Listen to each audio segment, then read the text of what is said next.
یہ جو ہندوؤں کے مندروں میں بھگوان رکھے ہوئے ہیں یہ معبود نہیں ہے، یہ تو ہاتھوں سے تراشے ہوئے ہیں۔ عیسائی حضرت عیسیٰ کو الہ کہتے ہیں، نا عیسیٰ تو کھاتے بھی تھے اور پیتے بھی تھے، مریم کے پیٹ سے پیدا ہوئے ہیں، خدا پیدا نہیں ہو سکتا۔ تھوڑی دیر میں ہماری اذان کی آواز آئی، اللہ اکبر اللہ اکبر، کیا زبردست، پوری دنیا میں سب کی سمجھ میں آ رہا ہے اس کا مطلب کیا ہے۔ تو پیپر ایسی چیز میں تو پنڈت جی جو خطبہ پڑھتے ہیں، میں کوشش میں ہوں کہ سنسکرت زبان، یہ لفظ کیا ہے، سنسکرت زبان ہے، اس کا ترجمہ کہیں سے ملے، سمجھ میں نہیں آ رہا۔ پھر میں برما گیا، وہاں اذان، جو بدھسٹ ہیں ان کی اذان ہو رہی تھی، پیغام، وہ اذان پورے شہر میں کسی کی سمجھ میں نہیں آتی اس کا مفہوم کیا ہے۔ زبانیں ایسی ہیں جن میں پیپر آؤٹ ہو رہے ہیں نا، وہ زبانیں ختم۔ وہ فجر کی ان کی اذان ہوتی تھی فجر سے پہلے، وہ ادھر کیا بدھسمان میں ہوا کر کے چل رہا ہوتا تھا، میں کہا کیا ہو رہا ہے بھائی، یہ کیا مطلب ہے؟ اس سے پوچھا کہہ رہے ہیں یہ ان کا جو بدھسٹ کا جو بڑا ہے نا اس کے علاوہ کسی کو سمجھ میں نہیں آتا۔ میں نے کہا چلو کسی بڑے سے ملتے ہیں، تو میں نے وہ جو میرے ابراہیم صاحب ہیں، بڑے اچھے میرے دوست ہیں، جن کی انویٹیشن پہ برما گیا میں، تو میں نے کہا آپ تو یہیں کے ان کے مسائل نہ کھڑے ہو جائیں کہ ابراہیم تو بہت سارے ہیں، کسی پہ بلی ڈال دیں گے آپ ان کو بچا کے۔ تو میں نے ابراہیم بھائی سے کہا، میں نے کہا مجھے ان کے جو اذان دے رہے ہیں نا فجر میں، چلو چلتے ہیں، ان کی جو بھی اذان ہے اس کو پکڑتے ہیں جا کے، اس سے میں پوچھتا ہوں کیا بول رہے ہیں۔ انہوں نے کہا وہ ٹیپ ریکارڈ رکھا ہوا ہے، ریکارڈنگ چلتی ہے، بندہ۔ تھوڑی دیر میں ہماری اذان کی آواز آئی، اللہ اکبر اللہ اکبر، کیا زبردست، پوری دنیا میں سب کی سمجھ میں آ رہا ہے اس کا مطلب کیا ہے۔ اللہ سب سے بڑا ہے، اللہ سب سے بڑا ہے۔ پھر اللہ اکبر، اللہ کو اس میں اتنا مزہ آتا ہے، اللہ کہتا ہے دوبارہ کہے، ابھی سمجھ میں نہیں آیا ان کے، اللہ اکبر اشہد ان لا الہ الا اللہ۔ یہ جو ہندوؤں کے مندروں میں بھگوان رکھے ہوئے ہیں یہ معبود نہیں ہے، یہ تو ہاتھوں سے تراشے ہوئے ہیں۔ عیسائی حضرت عیسیٰ کو الہ کہتے ہیں، نا عیسیٰ تو کھاتے بھی تھے اور پیتے بھی تھے، مریم کے پیٹ سے پیدا ہوئے ہیں، خدا پیدا نہیں ہو سکتا۔ اور پتہ نہیں کسی نے سورج کو بنایا ہوا، سورج کی پرستش، کوئی آگ کی پرستش، لا تسجدوا للشمس ولا للقمر، کیسا تلوار چلی ہے قرآن کی شرک کے خلاف، نہ سورج کو سجدہ کرو اس کے حسن کو دیکھ کے، ہاں مانتے ہیں بڑا حسین ہے، چاند کو دیکھ کے اس کو سجدہ مت کرو، ہم مانتے ہیں بڑا حسین ہے، اللہ جب اتنا حسین ہے تو سجدہ کیوں نہ کریں؟ فرمایا واسجدوا للہ الذی خلقہن، اس کو کرو جس نے اس حسین کو پیدا کیا، وہ اس سے زیادہ حسین ہے، یہ خود تھوڑی بنے، ان کو تو بنایا ہے کسی نے۔ کیسی آیتیں آج کروڑوں لوگوں کو سمجھ میں آ رہی ہیں، ان کا مطلب بھی ان کا مفہوم بھی۔ اشہد ان لا الہ الا اللہ، میں گواہی دیتا ہوں اس خدا کے اللہ کے سوا کوئی معبود نہیں ہے۔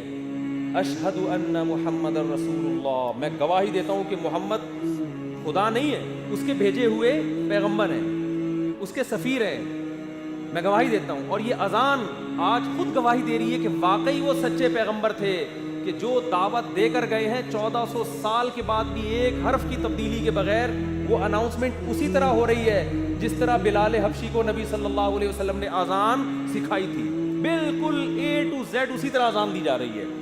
اور جیسے 1400 سال پہلے حضرت بلال جب اشہد ان لا الہ الا اللہ کہا کرتے تھے تو پبلک کو مطلب سمجھ میں آتا تھا، 1400 سال گزر گئے، آج ان الفاظ کا مطلب بعینی ہی اسی طرح سمجھ میں آ رہا ہے جس طرح پہلے، بلکہ پہلے سمجھنے والے لاکھوں تھے، آج سمجھنے والے کروڑوں ہیں۔ پھر حی علی الصلاۃ، آؤ نماز کی طرف، حی علی الفلاح، آؤ کامیابی کی طرف۔ کیسا خوبصورت کلام ہے یار، اور ریکارڈنگ نہیں چل رہی، مؤذن صبح صبح جاگتا ہے، وضو کرتا ہے، قبلے کی طرف رخ کرتا ہے، پھر اس دعوت کے نتیجے میں جو عبادت کی جاتی ہے، کیسی خوبصورت عبادت۔ آپ چرچوں میں جا کے دیکھو، ڈیسک نظر آئیں گے، خوبصورتی نظر آئے گی، فانوس نظر آئیں گے، پادری کا بڑا خوبصورت لباس نظر آئے گا، گھنٹیاں نظر آئیں گی، گیت نظر آئیں گے، وہ روحانیت نہیں ملے گی جو آپ کو مسجد میں امام، میں انہی سول کپڑوں میں ہر جگہ جاتا ہوں، فجر بھی اسی میں، ظہر بھی اسی میں، عصر بھی اسی میں، مغرب بھی اسی میں، عشاء بھی اسی میں، شادی بھی اسی میں۔ ایک دفعہ شادی ہوئی تھی وہ بھی اسی میں، پھر ایک دفعہ شادی ہوئی وہ بھی، ایک دفعہ مجھے کسی نے کہا کہ میں آپ کے سسر کو دعوت میں بلانا چاہتا ہوں. میں نے کہا کون سے والے؟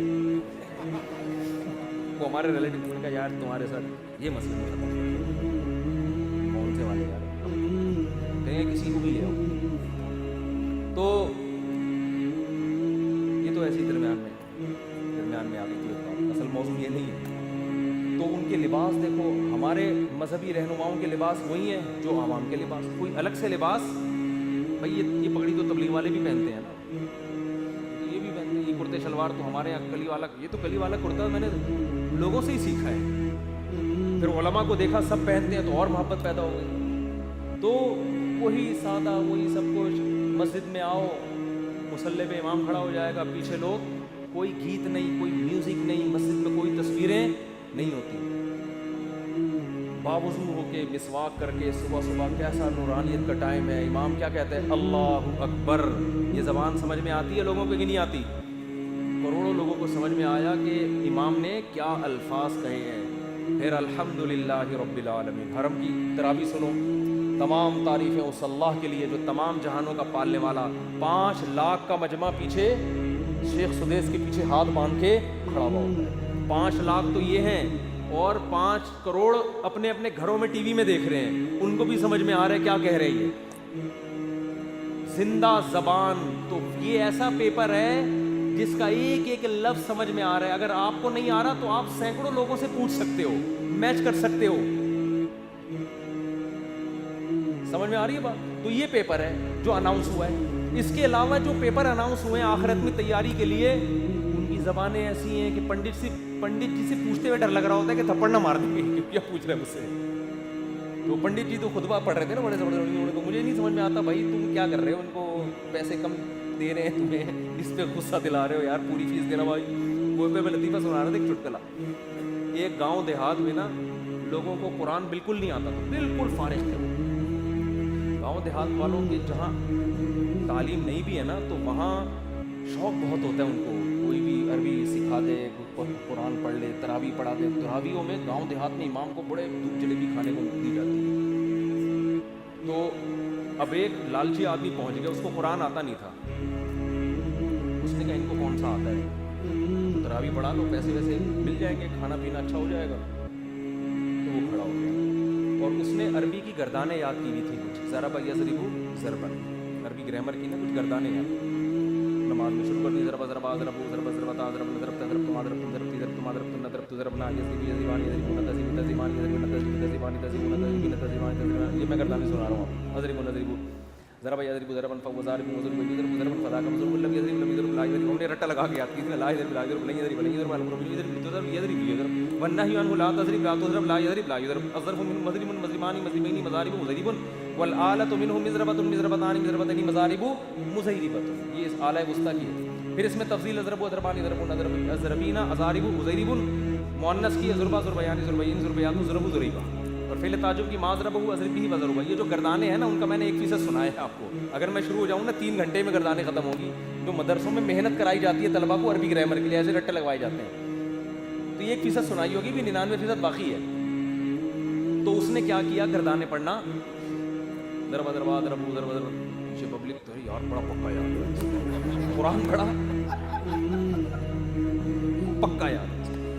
ایک اتفاق سے حافظ آ گیا پیچھے, اس کو نہیں پتا تھا پیچھے ایک حافظ آ گیا. حافظ نے اس کو لقمہ دینا شروع کیا. تو یہ حافظ کو کہتا ہے اسکت, چپ ہو جا, نصف لی و نصف لک. جب تراویح کے بعد پیسے ملیں گے آدھے آدھے کر لیں گے. عربی میں چپ کر کے کھڑا. تو بھائی جب کسی کو زبان ہی نہ آئے تو آپ کچھ بھی پڑھ لو. تو اب ہم ہندوؤں سے پوچھتے ہیں بھائی جو آپ نکاح میں خطبہ اپنا پڑھتے ہو تھوڑا سا ترجمہ کر کے ہمیں بتا دو, یا ہمیں نہیں ہندوؤں کو ہی بتا دو, تاکہ ہندو جب شادی کرنے کے لیے آئیں ان کو پتا ہو پنڈت جی ہمیں کیا کیا. وہ بھی زبان تو ہے, بہرحال ترجمہ بھی ہوگا, گالیاں والی نہیں, تو میں مذاق کر رہا ہوں. تو ہندو پنڈت جی کو اس سے تکلیف ہے تو بھائی معذرت, میری تو عادت ہے, میں تو مسلمان مولاناؤں پہ بھی فٹ کر دیتا ہوں نا ایسی چیزیں, تو ہم تو اس کی عادت ہے, مقصد کسی کی توہین نہیں ہے. تو زندہ زبان ہے, 1400 سال پہلے بھی اور 1400 سال کے بعد. اتنی قدیم زبان کوئی اب تک محفوظ نہیں ہے. حتیٰ کہ ایک انگریز نے یہ بات لکھی ہے کہ اگر کوئی اپنی ریسرچ کو ہزاروں سال کے لیے محفوظ رکھنا چاہتا ہے کہ جیسے آج اگر میں کوئی کتاب لکھوں تو 1000 سال کے بعد بھی ایسے سمجھی جائے جیسے آج. تو ایسے سائنٹسٹ کے پاس, ایسے فلاسفر کے پاس, ایسے اسکالر کے پاس عربی زبان کے علاوہ کوئی اور آپشن. بات آ رہی ہے سمجھ؟ اس نے کہا جو آج انگلش ہے 100 سال کے بعد چینج. یہی وجہ ہے کہ آج سے 150-200 سال پرانی انگلش کی کتابیں آج کے امریکنز کو, جو بچے ہیں نا, ان کو سمجھ میں نہیں آتی. اور آج کی انگلش 200-250 سال کے بعد نہیں آئے گی. آج 100 سال پرانی اردو اٹھا کے لاؤ, بہت سے لوگوں کو سمجھ میں نہیں آئے گی بھائی کیا کہہ رہے ہیں, بھائی یہ مرزا غالب کو رشتہ دار لگ رہے ہیں. آج سے 100 سال کے بعد اردو اور زیادہ چینج ہو چکی ہوگی. عربی میں ہم جو کتابیں طلبہ کو پڑھاتے ہیں وہ شروع ہی 1200-1300 سال پرانی شروع ہوتا ہے نصاب. بالکل ایسے سمجھ میں آتا ہے 2 اور 2 4 کی طرح. حتیٰ کہ نبی صلی اللہ علیہ وسلم کے والد اگر آج آ جائیں زندہ ہو کے اور وہ گپ شپ کریں, لوگوں سے کلام کریں, ان کی بات کو سمجھنے والے ہزاروں نہیں, لاکھوں نہیں, کروڑوں لوگ ہوں گے کہ یہ کیا کہہ رہے ہیں. لیکن اس دور میں زبان والا شخص آج آ جائے, ایک بندہ بھی آپ کو شاید نہ ملے جو اس کا مطلب سمجھ رہا ہو کہ یہ کیا بول رہا ہے. کچھ شاید کوئی یونیورسٹی میں کچھ چند اسکالرز ہوں جنہوں نے قدیم زبانوں پہ محنت کی, وہ بھی چند ایک لوگ ہوں. تو بھائی آخرت پر اگر آپ یقین کرو گے, آخرت پر مانو گے کہ آخرت ہے, تو آپ کے پاس اسلام کے علاوہ آخرت کی تیاری کرنے کے لیے اسلام کے آپشن کے علاوہ کوئی آپشن ہے ہی نہیں. کیونکہ پیپر جس زبان میں سمجھ میں آتا ہے وہ اسلام نے ہی آؤٹ کیا ہے, اور پیپر کا جو طرز تحریر ہے اور جو اس میں سوالات ہیں وہ سوالات بتا رہے ہیں کہ یہ واقعی کسی سمجھدار نے, کسی ایسی ذات نے اناؤنس کیا ہے جو پیپر بنانے کی اہل ہے. اس میں سوالات بھی متعین, جواب بھی بتا دیا, اور ایسے جوابات ہیں جو فطرت کو اپیل بھی کرتے ہیں, نیچر کو اپیل کرتے ہیں.